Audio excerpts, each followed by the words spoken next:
தமிழ் மக்களுக்கு வணக்கம். புதிய தலைமுறையுடைய ஆங்கர், நம்ம எல்லாருக்குமே பரிச்சயமானவர் விஜயன். இவர் எனக்கு நியூஸ் 7லேருந்து தெரியும். நீங்க முதல்ல நியூஸ் 7ல தான் வேலைக்கு வந்தாரு. அதுக்கு முன்னால பார்த்தீங்கன்னாக்கா விஜய் டிவியுடைய அசத்தப்போவது யாரோ ஏதோ ஒரு இந்த பேச்சு போட்டியில பேசக்கூடிய ஒரு நபர். அவர் அந்த பேச்சு போட்டியில ரொம்ப அற்புதமா அவர் பேசினார் அப்படின்றதுனால அதற்கப்புறம் அவர் தேர்வாகி அதுல பரிசு கூட பெற்றார். அவர் அதுக்கப்புறம் நியூஸ் 7ல இருந்தார். நியூஸ் 7ல இருந்து புதிய தலைமுறையில அவர் ஆங்கரா இருக்காரு. நிறைய நிகழ்ச்சிகளை தொகுத்து வழங்கக்கூடியவர். அவரை இன்னைக்கு போலீஸ் கைது பண்ணியிருக்காங்க அப்படின்ற தகவல் வந்திருக்கு. கைது பண்ணாங்களா இல்ல விசாரணைக்கு கூப்பிட்டு போனாங்களான்றது நமக்கு தெரியல. இதுல போலீஸோடைய நடவடிக்கை என்ன அப்படின்னா, நம்ம கடந்த ஆட்சியிலிருந்தே நடக்கக்கூடியதுதான் நம்ம திரும்ப திரும்ப சொல்லிக்கிட்டு இருக்கோம். ஏன்னா இவங்களால நினைச்சு யாரோ ஒருத்தரை கூப்பிடுவாங்க, கூப்பிடுறதுக்கு சம்மனை கொடுப்பாங்க. அப்புறம் அங்க போனோம்னா என்ன பண்ணணும், எங்க வெளில போனோம் எதுவுமே நமக்கு தகவல் தெரிவிக்கப்படாது. அப்படியே உட்கார வைப்பாங்க, பல மணிக்கணக்கா உட்கார வைப்பாங்க. இந்த மணிக்கணக்கா உட்கார வச்சுட்டு அதுக்கப்புறம் திருப்பி அனுப்புவாங்க. அப்புறம் திரும்பி அவங்க கூப்பிடுவாங்க. திரும்பி கூப்பிடும்போதுலாம் நம்ம போகணும். போலீஸ் எப்போ கூப்பிட்டாலும் நம்ம கோஆப்ரேட் பண்ணணுன்றது அதுல ஒன்றும் இருவேறு கருத்துக்கள் கிடையாது. ஏன்னா சட்டம் ஒழுங்கை பார்த்து கொள்ளக்கூடிய இடத்துல போலீஸ் தான் இருக்காங்க அப்படின்ற நிலையில அதை நம்ம தப்பு சொல்ல முடியாது. எனக்கே பாத்தீங்கன்னா எப்போல்லாம் கூப்பிட்டுருக்காங்களோ அப்பெல்லாம் நான் கமிஷனர் ஆஃபீஸ்க்கு போயிடுவேன். இன்ஃபேக்ட் என்ன பிக்னிக் வரா மாதிரி வரீங்க அப்படின்வாங்க. ஆமாங்க, நீ கம்ப்ளைண்ட் இருக்கு, கம்ப்ளைண்ட் வந்துட்டு நீங்க கூப்பிட்டே இருக்கீங்க, கூடும்போது நான் வராம இருக்க முடியுமா, அதனால நான் வருவேன் அப்படின்ட்டு. இன்ஃபேக்ட் நான் இந்த நள்ளிரவுல வரக்கூடிய போலீஸ்லாம் நான் சொல்லக்கூடியது என்னன்னா, ஏங்க நீ ஃபோன் பண்ணி என்கிட்ட சொன்னீங்கன்னா நானே வரப்போறேன். இதுக்கு எதுக்கு ஒரு 10 பேர் ஒரு வண்டி என்னமோ அப்படியே இதை தூக்கிட்டு போற மாதிரி, பெரிய கடத்தல்காரனை தூக்கிட்டு போற மாதிரி இவ்வளவுலாம் நீங்க மெனக்கிட வேண்டிய அவசியம் கிடையாது. சொன்னீங்கன்னா நான் வரப்போறேன். என்ன நான் ஓடியா போக முடியும்? நம்ம இங்கதான் இருக்கோம், இங்கதான் இருக்க முடியும். 2021 ஜூன் 14 என்னை கைது செய்யறதுக்கு முன்னால ஒரு நாள் முன்னாடி முக்கியமான ஒரு நபர், திமுகல அந்த குடும்பத்தை சேர்ந்த ஒரு நபர்னு வச்சுக்கோங்களேன், அவங்க சொல்றாங்க உன்னை கைது பண்ண போறாங்க, நீ ஊரை விட்டு எங்கேயாவது வெளில போயிடு அப்படின்ட்டு. அப்ப நான் யோசிக்கிறேன், சரி நமக்கு ஜெயில் பழக்கம் கிடையாது, பரிச்சயம் கிடையாது, என்ன பண்ணலாம் அப்படின்னு சொல்லிட்டு அப்போ நான் முடிவெடுக்கிறேன். 5 ஆண்டுகள் ஸ்டாலின் தான் ஆட்சியில் இருக்க போறாரு அப்படின்னும் பொழுது நம்ம 5 வருஷம் ஓடிட்டே இருக்க முடியுமா? அப்ப என்னன்றதை இப்போ ஃபேஸ் பண்ணிடுவோம். கஷ்டம்தான், ஜெயில் ஒன்றும் அவ்வளோ ஈஸி கிடையாது, கஷ்டம்தான். இருந்தாலும் ஃபேஸ் பண்ணிடுவோம், என்னன்னு தெரிஞ்சுப்போம். தெரிஞ்சுக்கிட்டா அதை கடந்து அடுத்தது நம்ம சிந்திக்க போகலாம்ல அப்படின்னு சொல்லிட்டு நான் அங்கேயே தான் இருந்தேன். அப்போ அந்த 1:30 மணிக்கு அரெஸ்ட் பண்ண வந்தவங்கள்ட்ட நான் அதான் சொன்னேன், நீங்க பேசுறதுக்கு கூப்பிடுறீங்க, உங்களை விசாரணைக்குன்னு கூப்பிடுறீங்க, நைட்டு 1:30 மணிக்கு ஏன் விசாரணைக்கு கூப்பிடுவோம், கைது பண்றது தான் கூப்பிடுறீங்க. ஏதோ ஒரு குக்கப் பண்ணி ஒரு கேஸை நீங்களா போடுவீங்க, போட்டு ஏதோ ஒன்று பண்ணி அரசு ரிமாண்ட் காட்ட போறீங்க, இவ்வளவுதான். காலையில சொல்லியிருந்தீங்கன்னா காலையில வரப்போறேன், ஓடியா போக முடியும்? இல்லை ஊரை விட்டு ஓட முடியுமா? 5 வருஷத்துக்கு ஊரை விட்டு வெளில இருக்க முடியுமா? முடியாது. அதுக்கான தேவையும் கிடையாது. நம்ம ஒன்றும் கொலை குத்தம்லாம் பண்ணிடல.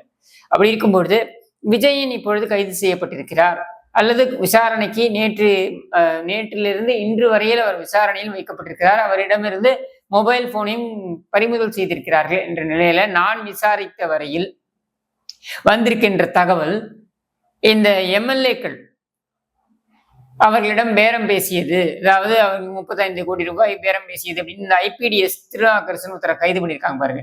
அது மாதிரி ஒரு 10 பேரை கைது பண்ணியிருக்காங்க.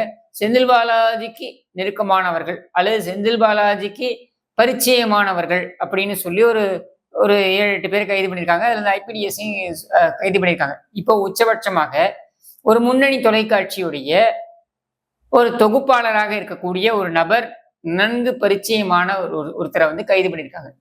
இதுலதான் நம்ம நிறைய கேள்விகளை கேட்கிறோம். ஏன்னா அந்த எஃப்ஐஆர்லயே பாத்தீங்கன்னா செந்தில் பாலாஜியே இந்த கேள்வியை கேட்டிருக்காரு. என்னன்னா, நீங்க குற்றம் சாட்டப்பட்டு கைது செய்யப்பட்டிருக்கின்ற நபர்களுக்கும் எனக்கும் தொடர்பு இருக்குன்னு சொல்றீங்க, ஓகே, மற்றபடி எஃப்ஐஆர்ல என் பேரே இல்லையே அப்படின்னு சொல்றாரு. அதே தான் இங்கேயும் வருது. விஜயன் எடுத்துக்கிட்டீங்கன்னா, விஜயன் இந்த நபர்களோட தொடர்பு இருந்திருக்கிறார், இவங்களுக்குள்ள ஏதோ ஒரு பரிமாற்றங்கள் நடந்திருக்கலாம், எனக்கு தெரிந்து போன்ல பேசியிருக்கலாம், ஏதோ அவங்க இந்த எம்எல்ஏவோடையும் பேசியிருக்கலாம், நமக்கு தெரியாது. எல்லாமே எல்லாம் பப்ளிக் டொமைனுக்கு வராத விஷயம். ஆனா ஒரு மீடியாவில் இருக்கக்கூடிய ஒரு நபர், எங்க ஸ்கூப் கிடைக்கும் அப்படின்னு பார்க்கக்கூடிய ஒரு நபருக்கு இதுதான் வேலையே. எங்க போய் என்ன விஷயத்தை தேடி எடுக்கலாம், யார் என்ன பேசிக்கிட்டு இருக்காங்க, என்னென்ன திட்டமிடல்லாம் நடந்துகிட்டு இருக்கு, இதெல்லாம் வந்து பார்க்கறது தான் ஒரு மீடியாவில் இருக்கக்கூடிய ஒரு ஒரு ஜேர்னலிஸ்ட் இல்லை ஒரு மீடியா பர்சன், இவங்களுடைய வேலையே இதுதான். அப்போ அவங்க அதை தெரிந்து கொள்வதற்காக போன்ல பேசுறாங்க அப்படின்னா, நீங்க உடனே அவர்கள் வந்து சதித்திட்டத்தில் ஈடுபட்டார்கள் அப்படின்னு கொண்டு போறதுன்றது இது எந்த விதத்துல ஏத்துக்க முடியும்னு எனக்கு தெரியல. நான் திரும்பவும் சொல்றேன், பொதுவெளியில் இருக்கக்கூடிய விஷயங்கள், போலீஸுக்கு அதை விட அதிகமாக ஏதாவது ஆவணங்கள் கிடைத்திருந்தாலோ சிக்கி இருந்தாலோ அது வேற விஷயம். இன்றைய தினம் பொதுவெளியில் இருக்கக்கூடிய விஷயங்களை எடுத்து பார்த்தோம்னாக்க இது ஒரு ஒரு ஃபிட் கேஸா நான் பார்க்க முடியல. யாரோ ஏதோ ஃபோன் பண்ணா ஏதோ பேசினா அப்படின்றதுக்காக இதை வந்து இந்த அரசாங்கமே அப்படியே இந்த அரசாங்கத்தை நடத்த விடாமல் குலைப்பதற்கு சதி திட்டம் அப்படின்றதெல்லாம் வந்து நம்புற மாதிரி இல்லை. ஆனால் ஒரு விஷயம் தெளிவாக தெரிகிறது, என்னன்னா இந்த அரசாங்கம் ஒரு மைனாரிட்டி அரசாங்கம். ஒரு சில கூட்டணி கட்சிகள் வெளியிலிருந்து ஆதரவு தெரிவிக்கிறார்கள், சில பேர் வந்து கூட்டணி அந்த அமைச்சரவையிலேயே பங்கு பெறுகிறார்கள் என்ற நிலையிலும் கூட அவர்கள் எல்லோரும் இங்கே ஒரு கால் அங்கே ஒரு கால் என்றுதான் பயணித்துக் கொண்டிருக்கிறார்கள் என்ற சூழல்ல ஆளும் கட்சியை சேர்ந்த எம்எல்ஏக்கள் இதுல பாத்தீங்கன்னா 95 இல்ல 99% பேர், இன்க்ளூடிங் முதலமைச்சர் உட்பட, இவங்க எல்லாருமே முதல் முறை தேர்வானவங்க. மக்களிடம் முதலமைச்சர் வந்து மக்களிடம் நல்ல பரிச்சயமானவர், அதனால அவரை விட்டுருங்க. மற்றவர்கள் எல்லாம் புசி ஆனந்த், ஆதவ் அர்ஜுனா போன்றவர்களையும் விட்டுருங்க. மற்றவர்கள் எல்லாம் பாத்தீங்கன்னா யாருன்னே தெரியாது, வேட்பாளர் யாருன்னு தெரியாம இவங்க எல்லாம் வந்து வாக்களிக்கப்பட்டு இவங்க எல்லாம் வந்து வந்திருக்காங்க, வந்து உட்கார்ந்துருக்காங்கன்னும் பொழுது அவங்களுக்கு ஒரு 30 கோடியோ 20 கோடியோ 15 கோடியோ போகுதுன்னா அதெல்லாம் லைஃப் டைம் செட்டில்மெண்ட். அவன் கனவுல கூட எதிர்பார்க்க முடியாத ஒரு செட்டில்மெண்ட். இப்ப இதுக்கு அவன் வந்து அடிபணிவானா பணிய மாட்டானா அப்படின்றது அது $1,000,000 கேள்வின்னு வச்சுக்கோங்க, அதை தனியா வச்சுப்போம். ஆனால் இந்த வேலையில் எதிர்த்தரப்பு இறங்கி இருக்கிறதா என்றால் கண்டிப்பா இறங்குவாங்க. இப்ப சரியா அப்படின்னு ஆர்கியவே பண்ணல. ஆனால் எதிர்த்தரப்பில் இருக்கக்கூடிய எம்எல்ஏக்களை முதலில் வலை போட்டு இழுத்தது யார் அப்படின்னா விஜய் தரப்பு. அதையும் மறுக்க முடியாது. அமமுக எம்எல்ஏ அந்த காமராஜ் எல்லாம் பண்ணதெல்லாம் வந்து அயோக்கியத்தனம், அதெல்லாம் நியாயப்படுத்தவே முடியாது. நீ கடத்தின்னு கொண்டு போயிட்டு அவன்கிட்ட லெட்டரில் கையெழுத்து வாங்குற, இதெல்லாம் ஆதாரபூர்வமாக நிரூபிக்கப்பட்ட விஷயங்கள். இதுல இருந்து வந்து நீங்க சப்ப கட்ட முடியாது. விஜய் பிடிக்கும் பிடிக்காதுன்றது வேற விஷயம். ஆனால் இதெல்லாம் வந்து பட்டவர்தனமாக நடந்த அயோக்கியத்தனங்கள். அப்ப இந்த அயோக்கியத்தனத்தை முதலில் ஆரம்பித்து வைத்தது விஜய் தரப்பு தான். அதை தொடர்ந்து இப்ப எதிர்த்தரப்பும் இறங்குறாங்க. அவங்கள பொறுத்த வரைக்கும் இந்த அரசாங்கம் ஏன் தொடரணும் அப்படின்ற ஒரு கேள்வி வருது. இப்போ எடப்பாடி பழனிசாமி எடுத்துக்கிட்டீங்கன்னாக்க அவரை பொறுத்த வரைக்கும் அவர்கிட்ட நான் பேசும்பொழுது அவர் சொன்னதெல்லாம் என்னன்னா, அரசாங்கம் செயல்பட்டோம், 1 வருஷம் போகட்டும், மக்கள் தெரிஞ்சுக்கிட்டோம் இது என்ன மாதிரியான அரசாங்கம் மக்கள் தெரிஞ்சுக்கிட்டோம். 60 நாள்லயே ஒன்றும் நடந்தும் இல்லை, 60 நாள்ல எதுவும் பெருசா நடந்துரும்னு நான் எதிர்பார்க்கல. ஆனா 60 நாள்ல ஒன்றும் பெருசா நடக்கல. சரி, சின்னதாக நடந்திருக்கானா அதுவும் நடக்கல. சரியா, இங்கொன்றும் அங்கொன்றுமாக பப்ளிசிட்டி தான் நடந்துகிட்டு இருக்கு. இன்னைக்கு கூட தந்தி டிவியில போடுறான் பிக் பிரேக்கிங் நியூஸ். என்னடா பிக் பிரேக்கிங் நியூஸ்னா, முதலமைச்சர் கோட்டு அணியாமல் வந்து கூட்டத்தில் கலந்து கொண்டார். இது பிக் பிரேக்கிங் நியூஸ். இப்படி செய்தி ஊடகங்கள் செயல்பட்டு கொண்டிருக்கின்றன. செய்தி ஊடகங்களுடைய தலைவர்களை எல்லாம் சந்திக்கிறார், அதாவது ஓனர் எல்லாம் சந்திக்கிறார் முதலமைச்சர். செய்தி ஊடகங்களை சந்திக்க மறுக்கிறார். செய்தி ஊடகங்களை முதலமைச்சர் சந்திக்க மறுப்பதே என்னால் புரிந்து கொள்ள முடிகிறது. ஊடகம் ஊடகமா நடந்துக்கணும். முதல்ல ஊடகம் ஊடகமா நடந்துக்குதா? இல்லை. அப்ப முதலமைச்சர் உன்னை சந்திக்க வேண்டிய அவசியம் கிடையாது. அப்போ அதையே செய்தி ஊடக அதிபர்களுக்கும் அதுதானே பொருந்தும். ஏன் உன் ஊடகம் ஊடகமாவே நடந்துக்கல, நான் ஏன் உன்னை சந்திக்கணும்னு. அப்போ அந்த அதிபர்கள் எல்லாம் சந்திப்பீங்க. அதாவது பாலிமர் ஓனரை சந்திப்பாராம், புதிய தலைமுறை ஓனரை சந்திப்பாராம், இவங்களையெல்லாம் அவர் சந்திப்பாராம் யாரு? முதலமைச்சர். ஆனால் பத்திரிகையாளர்களை சந்திக்க மாட்டாராம். அப்படின்றத ஏத்துக்க முடியல. ஊடகம்னா மொத்த ஊடக மாஃபியாவையும் எதிர்த்து பேசுங்க, எதிர்த்து நில்லுங்க, அது நியாயம். முதலமைச்சர் சந்திக்க வேண்டிய அவசியம் இல்லைன்னு நானும் சொல்றேன். சரியா? அப்ப அந்த அதிபர்களை மட்டும் ஏன் சந்திக்கிறீங்க? இவங்களால என்ன வரப்போகுது? அப்ப இவங்க மட்டும் வேணும், ஆனா இந்த பத்திரிகையாளர்கள்லாம் சந்திக்க மாட்டேன்றது ஏத்துக்கிற மாதிரி கிடையாது. அப்ப இந்த அரசாங்கத்திற்கு ஜால்ரா தட்டுங்கள் என்று நீங்கள் இந்த ஊடக அதிபர்களை நீங்கள் சொல்லுகிறீர்களா? மிரட்டுகிறீர்கள் நான் சொல்ல போறது இல்லை, ஆனால் அப்படி நீங்கள் சொல்கிறீர்களா அப்படின்ற கேள்வி வருது இல்ல. இப்ப இதையெல்லாம் வந்து மக்களும் பார்த்து கொண்டுதான் இருக்கிறார்கள், எல்லாரும் பார்த்துட்டு தான் இருக்கோம். இப்ப ஹனிமூன் பீரியட். இந்த அரசாங்கம் எதை செய்தாலும் அது சரிதான் என்று சொல்லக்கூடிய ஒரு பீரியட்ல இந்த அரசாங்கம் இருக்கிறது என்பதனால் நீங்கள் தப்பித்து செல்கிறீர்கள். ஆனால் தொடர்ந்து உங்களுடைய செயல்பாடுகள் அப்படின்னு எடுத்தீங்கன்னாக்க இதெல்லாம் கருத்தில் எடுத்துக்கொள்ளப்படும்.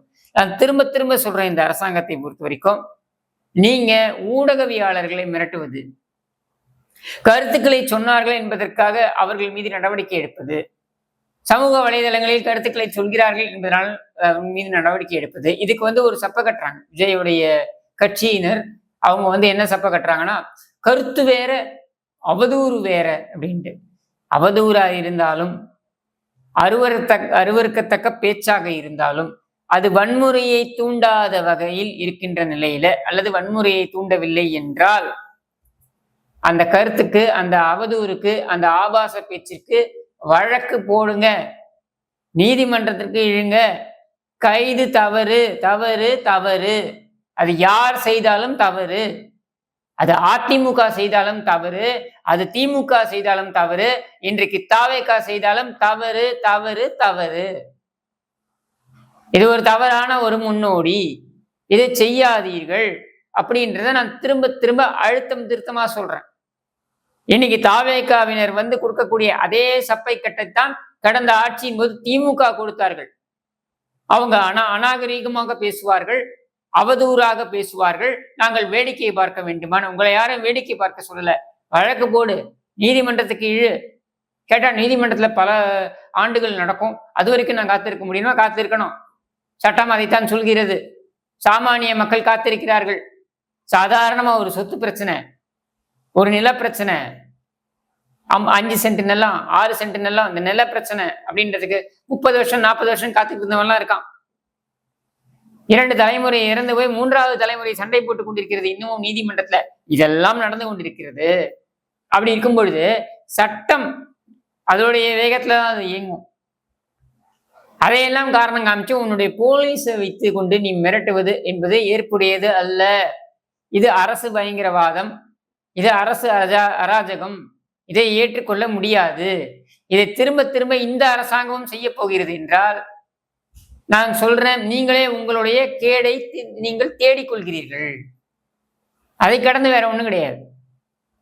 ஏன்னா கடந்த ஆட்சியும் இப்படிதான் இருமாப்போட செயல்பட்டாங்க. எங்களை யார் கேள்வி கேட்க முடியும்? அதிமுக பலவீனமாக இருக்கிறது, கூட்டணி கட்சிகள்லாம் எங்கள் பக்கம் இருக்கிறது, மைனாரிட்டிகள்லாம் எங்களுக்கு ஆதரவாக இருக்கிறார்கள், எங்களை விட்டால் வேற யாரு அப்படின்னு நினைத்த அந்த ஆட்சியாளர்கள், ஸ்டாலினே குளத்தூர்ல தோத்து போனார். அந்த ஈர்மாப்பிற்கு கிடைத்த பதில் தான் அது. அதேதான் இன்றைக்கு தாவேகாவுக்கும் பொருந்தும். அதிகாரத்தையும் அதிகாரத்தில் கூட வரக்கூடிய அந்த மற்ற சலுகைகளையும் உங்கள் தலைக்கு ஏற்றி கொள்ளாதீர்கள்.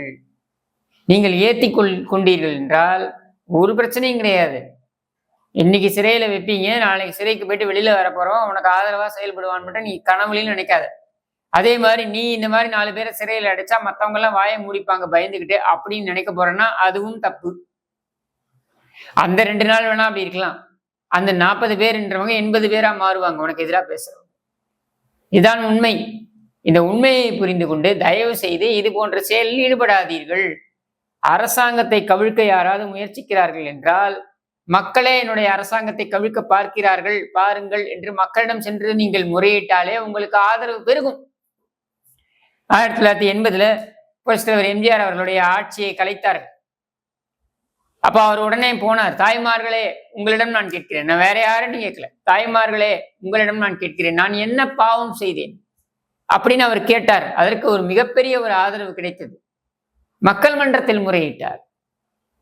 அந்த மாதிரி நீங்க மக்கள் மன்றத்துக்கு போங்க, இந்த மாதிரி சதி செய்யறாங்கன்றதை எடுத்து சொல்லுங்க.